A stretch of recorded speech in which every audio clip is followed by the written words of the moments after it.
Good evening, ladies and gentlemen. How's it going? And welcome to the Just Chatting Gaming News and Trailers for July 21st. Got a couple of stories and a bunch of trailers. Comic-Con is also going to be happening here, and so we'll have to keep an eye on what news may come out of that.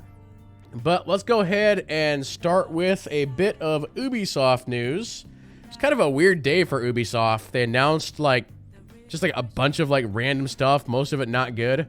So yeah, Ubisoft is going to be canceling 4 games, including the Splinter Cell VR and Ghost Recon Frontline, in addition to two other apparently I can't talk tonight, 2 other unannounced games. In addition to that, they started to talk a little bit about the future of Assassin's Creed, and the interesting thing about this is that Ubisoft has multiple Assassin's Creed games in development. The big one that we know about is this big one that they're doing, which is supposed to come out next year. I have a feeling it's going to get delayed. In addition to this really big one, they also have what they're calling Project Rift, which is a standalone game. Potentially Valhalla could be unannounced or a smaller premium title, according to Nibel here on Twitter. That being said, according to the information that is out there on this one, this game was supposed to be a DLC for Valhalla, but because of all of the delays that are happening, they decided to take that DLC and turn it into its own standalone game. And then what people have been saying is that essentially this game could go back to how the original Assassin's Creed games were, like AC1, 2, and 3. So a much smaller deal and more focused and linear and that sort of thing. In addition to that, Project Red, which is another AC game potentially set in Asia. I think everybody's been begging them to do a Japanese, Chinese, samurai type Assassin's Creed game for a long time. But then you have Ghost of Tsushima that came out and essentially did it better. And so now I don't know if they would go anywhere near that. It's really, really hard to say. And then finally, on the Ubisoft front, they announced that their Avatar game, which was supposed to come out this December along with the new movie, has been pushed to 2023 to 2024. So, I mean, there's supposed to be an Avatar movie that comes out every other year for the next, 6 years or something like that? So, if it misses the first movie, they can just wait a couple years and just hit the next one. I'm sure it'll be fine. And finally, for news, Saints Row has officially gone gold and is good to go for August 23rd. There's been some early previews and stuff for this Saints Row. It's not looking. It's looking questionable. It's looking very questionable. So I guess we'll see. All right, let's go ahead and jump into trailers. As I mentioned, Comic-Con is a thing, and I believe this was the first trailer out of Comic-Con today. This is a game that I hope, please be good. Everything I've seen so far, it looks really good. And this is the latest character trailer from this game. Let's check it out. Please be good.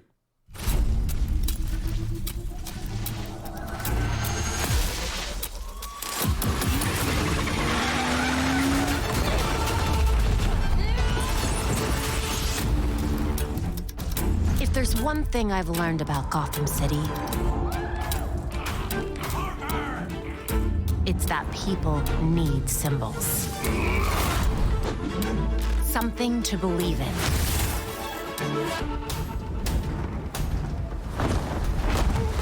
What was that?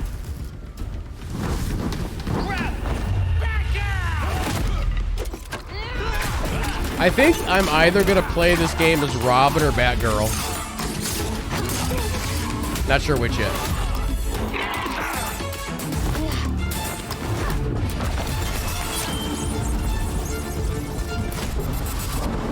Protecting people runs in my veins.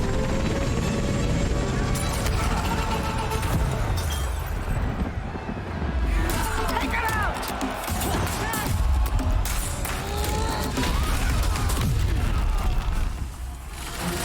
No matter what alias I go by.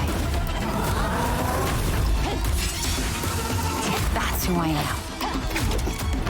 That's who I'll always be.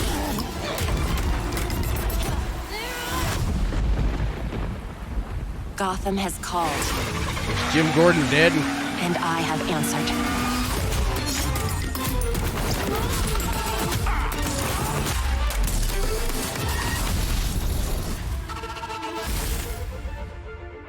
Step into the night. It's gonna be a great Halloween game. Get the 233 custom Batcycle skin. So there was actually a developer of this game out on Twitter today, and I don't know if you saw this, JT, or not, but he was saying apparently this game is kind of meant to be played 4 times if you're doing it as a single-player game, because apparently each cutscene will be different for each hero. So like as you're going through the game, the cutscenes are different per hero with different dialogue. Not that the story is different, but the cutscenes are different. So that's pretty cool. Pretty cool stuff. All right, next up, we talked about this a little bit yesterday. The crazy No Man's Sky. That game dropped another expansion free for everybody. So let's check it out. This is No Man's Sky, the Endurance Update. A complete overhaul of freighters and fleets. Command an armada of frigates from a new bridge. With instant access to warping and teleportation. Your crew live and work aboard your home in the stars. Spacewalk on exterior walkways provides unprecedented flexibility. Enjoy beautiful new space vistas from portholes and windows. Build vast freighter bases to manufacture goods, grow food, and aid exploration. Grow food? Asteroids have become more varied and far greater in number.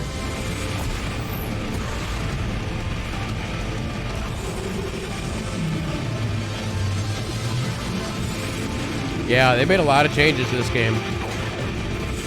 Build Whoa, that's your crazy. fleet and explore the universe as never before.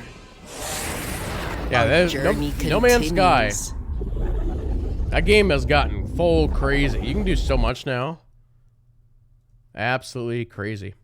All right, next up.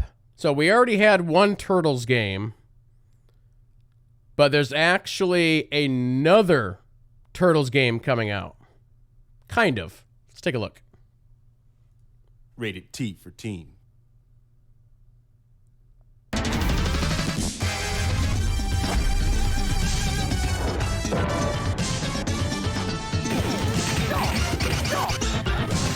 Oh, man. Oh, that's the original game. The NES.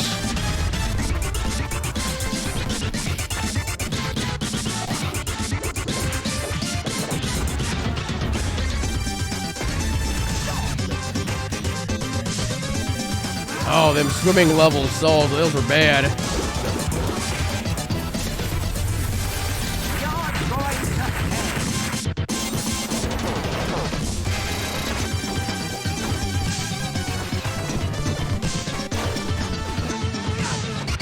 I don't recall ever playing the Game Boy one. Cowabunga Collection. August 30th. There you go. More Turtle games. Going from one set of superheroes to another, we have a Spider-Man Remastered PC features trailer. And you guys should know I've spoken so much about this game. This is one of my favorite games of all time. If you are a PC person who has not played this game, you have to buy it. It is one of the best open world RPGs ever made. This game is so good.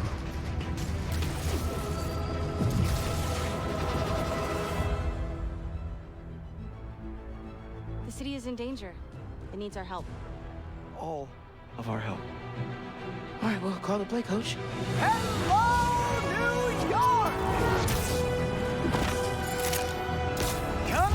This game's gonna like just run and look so much better on PC.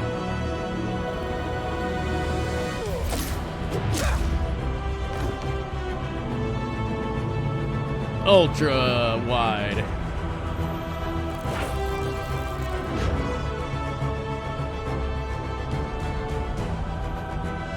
You know, people don't use banks anymore. You're lucky you found actual cash. I don't know if I can beat him. Maybe you can't. Maybe Spider-Man needs help.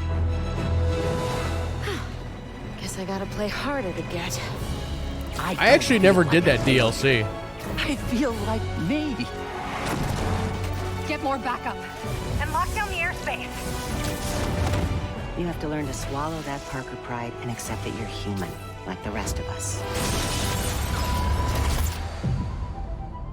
I'm definitely going to be doing another playthrough of that before the second game comes out. I caught the bad guys, but... But what? You might want to bring a ladder. Nice. Next up, we have a new trailer. This is the progression and rewards trailer for Multiverse. This is a free-to-play game that comes out here in, what, like a couple weeks, I think? I'll probably give it a try here on stream just to try it. Get a load of this! It's this Super Smash Brothers, Warner Brothers game. Multiverses is a new free-to-play platform fighter featuring an ever-expanding roster of iconic characters. Characters are the backbone of Multiverses. Get strong! So as you play the game, you'll earn gold, allowing you to unlock any character you want. If you aren't sure a character is right for you, go ahead and try them out for free in the lab. Well, Choose cool. from the free rotation of characters available to find your favorite. You'll also get gold by completing challenges and playing online. In addition to characters, you can use gold to unlock perks. Each character has their own unique reward track filled with perks and cosmetics specific to them. Want to unlock characters faster or snag other cosmetics? Purchase Gleamium via the in-game store. Gleamium cannot be used to level up characters or unlock character perks. Only way to do that is by playing the game. Sorry, dog. And you don't need to worry about loot boxes, as we'll never have them in Multiverses. This'll be fun. That's because they're going to have Looking for a even more reward ways track. to personalize your character? Then you'll want to dive into the Multiverses Battle Pass. Chat, who is that? Battle I don't Pass gives know. you access to several tiers of free content to Somebody unlock has to character tell me who skins, that was. Gold, emotes, and more. If you want additional cosmetic upgrades, purchase the premium track for even more tiers. Multiverses is a player-first experience. To earn rewards, simply jump in and play.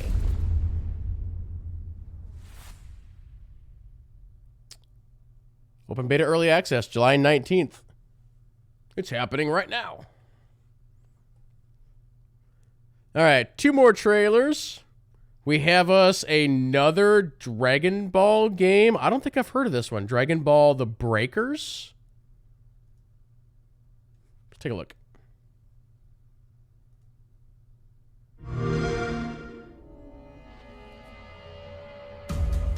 I don't remember that kid's name.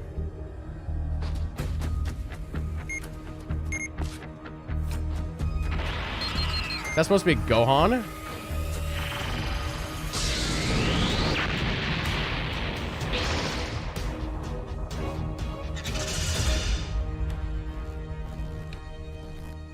Doesn't look like Gohan. Oh, ordinary civilians versus the Frieza, the Emperor of the Universe. Okay.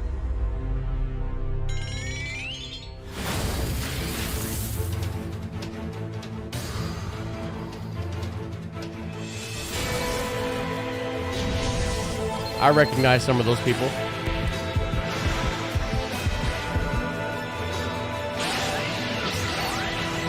I have not seen any of the new Dragon Ball Z stuff in like the last 5 years.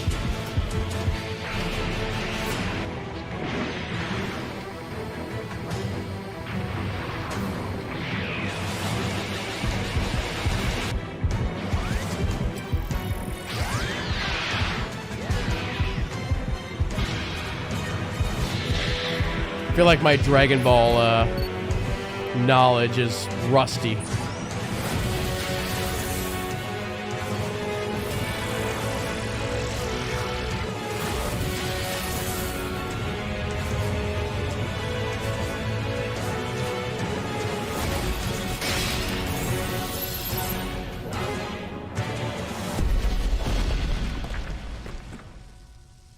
So is that supposed to be Bulma?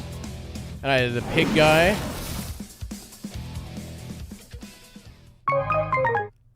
Can't remember what the pig guy's name is. Alright, one final trailer, chat. Funny enough, this trailer just came out like an hour ago. I want everybody to grab their favorite alcohol of choice and a box of tissues. And I say that every time we watch and or play this game. One of the greatest games ever made. This is a behind the scenes of the new version that's coming out. So here we go.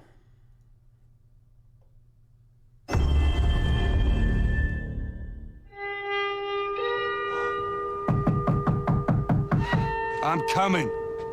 More than 2 years ago, when we were finishing Last of Us Part 2, and we were working on those flashbacks within that scene for the first game, we got excited with the idea of like, oh man, what if we made The Last of Us Part 1 to look as good, if not better, than what we have done with Last of Us Part 2, which we really pushed the boundaries of like what we could do from gameplay and a graphical standpoint, and felt like if we do that, we could actually come even closer to our original vision of what the first game would have been had we not been constrained by technology. And PC. The original creative vision of The Last of Us, I think in a lot of ways was larger than what the PlayStation 3 was capable of. The tech of the PS5, it's like an open box of tools and goodies that we can play from and draw from.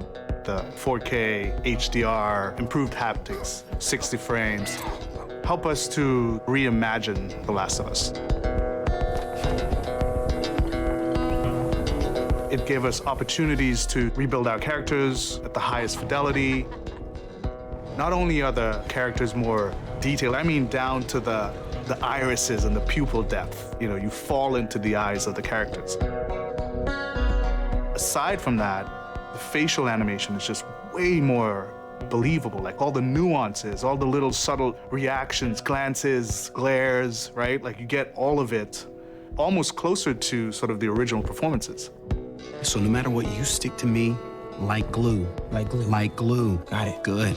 Good. We are able now to not only just have the highest fidelity characters in the cutscene, but also in gameplay. It's the same character, so now we can do these seamless transitions in and out. Every part of the game has benefited. So I want to stop here for 1 second and respond to something a Dark Robe said in chat, because I was sitting here thinking about it after you said it. The question was this game as epic as Mass Effect was when it first hit? And here's how I would describe this, and that is Mass Effect is much older than Last of Us 1 was. And so you almost had, and you also have to remember that Mass Effect was an Xbox 360 game. To think about just how old that game is. So the internet was kind of a different place back then than what it is now. I would say that's not really a comparison you can make. But if you were to say, was this game as epic as Mass Effect 2 when it hit? I would say yes. Because that puts them a little bit closer together. And you had basically a very similar scenario to where you had Naughty Dog, which had come off of Uncharted, which was a mega hit for them. Uncharted 1, 2. I would have to see where in the timeline they were with the Uncharted series when they came out with this one. I'm not sure if this came out between Uncharted 2 and 3 or if it was after 3. Either way, you had the mega hit franchise Uncharted, and then you had this, where with BioWare, you had like KOTOR, essentially, and then going into like Mass Effect. And I don't recall off the top of my head, and I don't know if anybody in chat knows, did they do Dragon Age 1 or Mass Effect 1 first? So either way, you had two big studios who were in essentially their prime making these two games. So they were just both like massive successes. From seamless transitions and emotional scripting. Pretty good, huh? Our stories happen in gameplay, on a stick. She knew my mom. All this stuff is designed to keep you constantly in this world. Riley, come here. Now you got this, go. See, there they were showing a lot of DLC stuff. One of the things that the PlayStation 5 is really enabling is that we're able to have a density of physics objects in a scene that we could never do before. Like, this has always been the dream, is to have this number of bumpables, chippables, breakables, destructible objects in a scene. It just makes the world feel rich, makes it feel lived in. Materials can have the properties that you'd expect. The turret truck in Pittsburgh, when it's firing at you and it's just ripping apart the concrete and sending objects flying left and right. Seeing things break, like there's fear, there's a real fear that it invokes. And it's giving us a much more dynamic range of gameplay to play with. Around him! Our AI tech has just increased incredibly. That's cool. What we were building the basis off of was The Last of Us Part 2's AI. And it has sophisticated systems for things like the fundamental knowledge model of how these NPCs perceive and understand what the player is much more sophisticated. Now how the enemies are communicating with each other, how they're chasing you, how they're flanking you, how intense that fight feels. It's so much more rewarding coming out of it from the other side.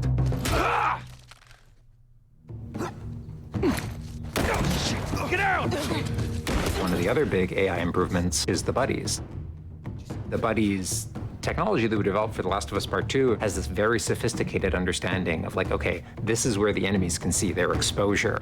We not only have exposure, we have future exposure. So buddies can know, okay, that enemy is walking forward and they're about to round this corner. So in 3 seconds, that corner is going to be exposed. So I'd better move now to avoid this enemy seeing me. This really lets the buddies make very complex decisions and maintain that feeling of stealth much more believably. Another big enhancement to the gameplay is that we have this technology called motion matching. Motion matching is this technology that's basically using logic that tries to match the desired movement to a bucket of hundreds of animations. A mocapped actor has gone in and run this whole gauntlet of movements to get a really full set of all the different ways a person can move. And then it's basically every frame trying to find the best matching animation that fits the path of where the character is going to go. And this motion model just gives this really seamless sense of transition. The player's movement is just a lot cleaner. It's this really smooth, organic movement through the space. First, we just had to build that core experience. And then beyond that, we wanted to add several features that fans have been asking for. For example, we now have a permadeath mode. Along that, we've added a brand new speedrun mode, so players can time themselves. There's a whole community of gamers that just want to see how fast they can play through this game. Beyond that, we added a bunch more of unlockables. So there's all these different outfits for Ellie and Joel cool. that people can I like unlock. the outfits. A model viewer mode, so people can really appreciate the Permadeath. details. No. Award-winning accessibility features. Every single accessibility option that we offer that's a barrier removed for someone. As she surveys the apartment, her eyes wander to Joel. She That's steps cool. past the couch. He wears the wristwatch Sarah gifted him, which now has a cracked face. To my knowledge, this is the first PlayStation game that has audio description built into the game, built into the cinematics. Now it's nighttime. Joel stirs in his sleep. And that's really the way we've tried to push the frontier of accessibility on this game.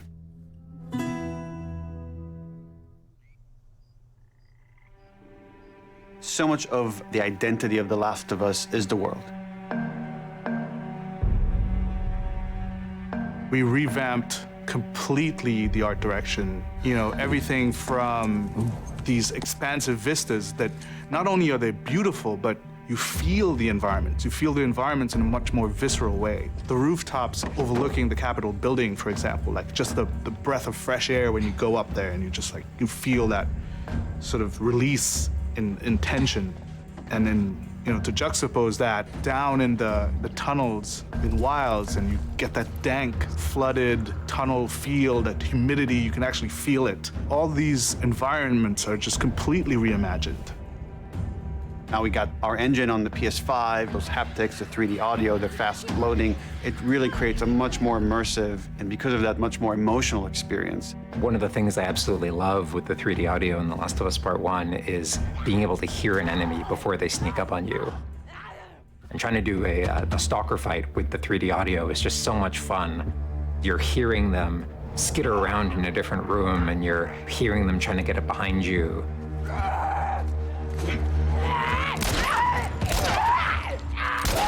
Having that two-part reaction of like hearing, turning, seeing, reacting, it just really heightens that sense of just being grounded. You are in this character, you are in this world. Now, with the PlayStation 5, the amount of control that developers have over the DualSense, it's really, really cool. All the guns in the game have a variable amount of resistance on the triggers when you aim them. The way it works with the bow is that at the very beginning, when they're starting to draw the bow, there's a little bit of resistance. And then as the bow gets tauter and tauter, the amount of resistance is increasing. And then when you release the bow, you're also getting the PS5 controller is really cool. When you are aiming and firing the shotgun, you're going to get a haptic vibration on the shot. And then what I think is one of the ways that the DualSense really advances things is you're going to get a haptic vibration on the pump of the shotgun. And what's much more sophisticated about that on the DualSense is that, in effect, has a little like speaker in it. And it's playing an audio file that comes through in the vibrations. And those two beats is what you're going to feel on the controller. This looks like a good spot. This also I think ties they in confirmed to the that workbench animations. you can So if you're use the seeing PS5 Joel controller taking on the a PC gun version. or screwing something in or putting a new stock on a gun, that moment where he's like jamming that on, you're going to get that haptic feedback on that. We have, you know, haptics all across the board, you know, for all the moments you kind of expect, for clambering, jumping, landing, meleeing, getting meleeed, like all those kind of high intensity moments we have represented in the haptics. What I personally absolutely adore is the way we can enhance the really like quiet, subtle moments of gameplay. So it's like when Joel goes in to pet the giraffe, getting that little light touch on the haptics as he's petting the giraffe. To me, that's the essence of The Last of Us. It's the high tension moments, it's the low tension moments, it's all of it feeling grounded. It's you're feeling immersed in this world. It's all about bringing you along with that story in as many ways as we can. And that's what the new technology on the PlayStation 5 is allowing.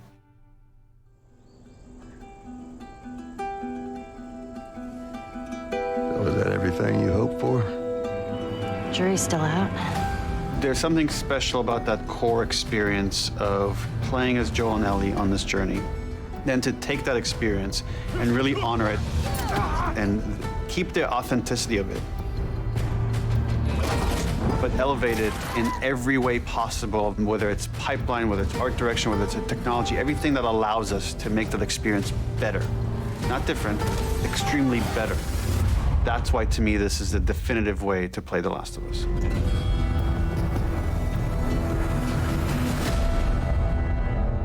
Man, that's a hell of a game. Hell of a game. Oh. So just to reply to a couple things from in chat. So Dark Robe was wanting to know, what was it that Last of Us did that like essentially pushed the gaming industry forward? And JT kind of answered the question a little bit. Funny enough, the actual gameplay in Last of Us is very average. Like, there's nothing really special about the gameplay itself. What made this game so special and what pushed the gaming industry forward was the storytelling, the writing, and the character development. Sort of those three big pillars. The Last of Us won so many awards. And as you may or may not know, The Last of Us Part 2 currently holds the record for the most awarded game of all time. So, The Last of Us 2 has some controversy. And the controversy basically stems down to there are some people who didn't agree with the storytelling, is what I'll say. I thought it was fine. Like to this day, because Last of Us 2 came out 2 years ago. Last of Us 2, in my book, is the best looking game I've ever played. It is the best game when it comes to the motion capture and acting and voice acting of any game I've ever played. Like with Troy Baker, who plays Joel, and the rest of that crew, what they do in these two games is unbelievable. Absolutely unbelievable. But yeah, this was a pretty cool little trailer, just showing everything that they're doing to upgrade the game, and it's gonna be great to play it on PC. Because as good as the PS5 is, PC's better. And then I'm sure they'll release Last of Us 2 on PC at some point as well. But yeah, pretty cool stuff. For those who are watching on YouTube, I think we'll wrap up the video right there. So thank you all so much for watching, and we'll see you next time.